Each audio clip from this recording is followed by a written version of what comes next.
माननीय उपसभा अध्यक्ष महोदय, आपका और मंत्री जी का मैं आभार व्यक्त करती हूँ जो आपने मुझे बोलने का अवसर दिया।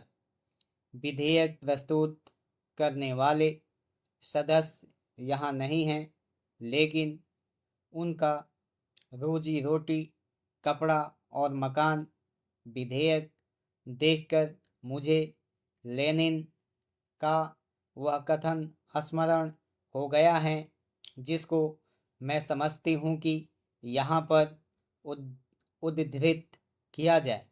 लेनिन ने कहा था कि लोग राजनीति में सदा छलना और आत्म छलना के नादान शिकार हुए हैं और तब तक होते रहेंगे जब तक हर नैतिक, धार्मिक, राजनैतिक और सामाजिक कथन, घोषणा और वचन के पीछे किसी न किसी वर्ग के हितों का पता लगाना नहीं सीखेंगे।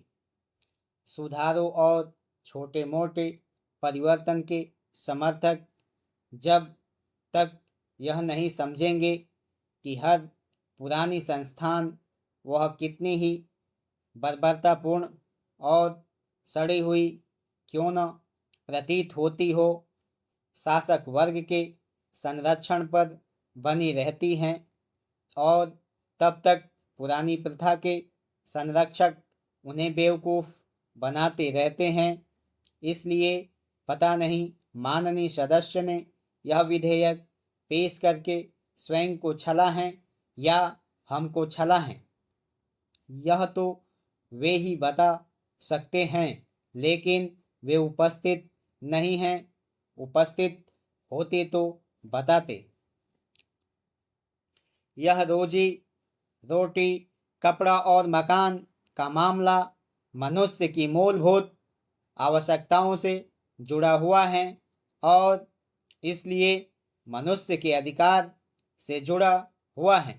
इस विधेयक पर सार्थक बहस के माध्यम से और कुछ हासिल न हो तो कम से कम मनुष्यता की रक्षा की लड़ाई में एक कदम हम आगे बढ़ सकते हैं और इसलिए मैं इस विधेयक के पक्ष में खड़ी हुई हूँ।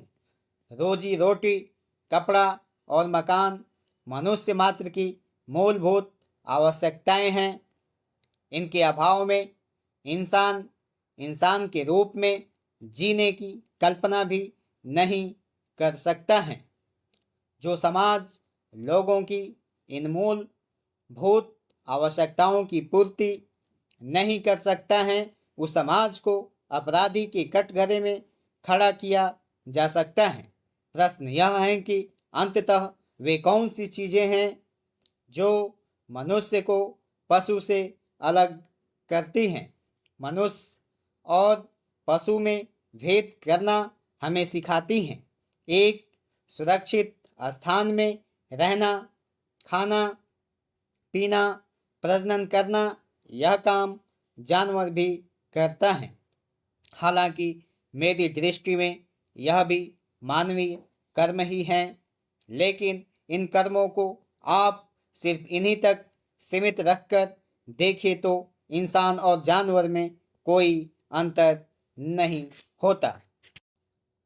माननीय उपसभा अध्यक्ष महोदय, यह समाज वास्तविक अर्थों में मानवीय समाज है तो उसकी सबसे पहले और सबसे बड़ी कसौटी यह होनी चाहिए कि उस समाज में रहने वाले इंसान रोजी रोटी, कपड़ा और मकान जैसी मूलभूत आवश्यकताओं से निश्चिंत होकर अपना काम कर सके।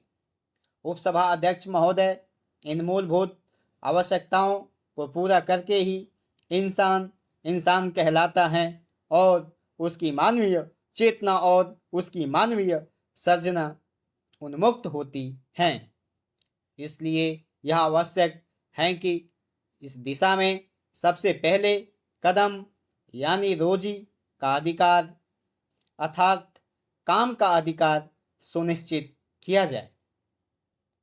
रोजगार के अधिकार के माध्यम से कोई भी नागरिक जहां अपनी मूलभूत आवश्यकताओं की पूर्ति करता है, वहीं वह अन्य रचनात्मक कार्यों को भी पूरा करता है। एक मानवीय समाज की मूलभूत आवश्यकताओं की कसौटी पर जब हम अपने समाज को आंकते हैं तो हमें सिवाय गहरी निराशा और कुंठा के और कुछ नजर नहीं आता है। आज हम एक विशेष परिवेश में जब हम इस विधेयक पर विचार कर रहे हैं तो वह और भी ज़्यादा निराशाजनक हैं। आज से केवल 1 वर्ष पहले काम के अधिकार को संविधान में मूलभूत अधिकार के रूप में शामिल करना चर्चा के केंद्र में था, लेकिन आज 1 वर्ष बाद चर्चा के केंद्र में क्या है? आज 1 वर्ष बाद चर्चा के केंद्र में निर्गम नीति, स्वैच्छिक निवृत्ति, व्यापक छटनी और अपना रोजगार आप जुटाओ नीति। उपसभा अध्यक्ष महोदय, एक ऐसे परिवेश में यह विधेयक किसी को भी व्यर्थ जान पड़ सकता है, लेकिन मैं समझती हूँ कि यदि समाज में मानवद्रोह की प्रवृत्तियाँ रहती हैं तो मानवता को जीवित रखने वाली समाज की प्रवृत्ति को आगे बढ़ाने वाली शक्तियाँ भी इस लड़ाई में साथ साथ चलती हैं। महोदय, हमें स्वतंत्र हुए 55 वर्ष हो गए। 1950 में जब हमारा संविधान अपनाया गया तो उस समय सामाजिक, आर्थिक और राजनैतिक न्याय की स्थापना का लक्ष्य हमारे सामने रखा गया था और निर्देशक तत्वों में यह घोषणा की गई थी कि प्रत्येक व्यक्ति की जीविका के लिए पर्याप्त साधन और संतोषप्रद जीवन स्तर, शिक्षा पाने का वचन दिया गया था और धन तथा उत्पादन के साधनों के अहितकर केंद्रीकरण पर रोक लगाने की मांग की गई थी। यह एक प्रकार से कल्याणकारी राज्य की परिकल्पना थी। सुरक्षा के नाम पर हमारे देश के प्रधानमंत्री हमारे देश की जनता को यह कह रहे हैं कि सरकार कोई धर्मशाला नहीं है,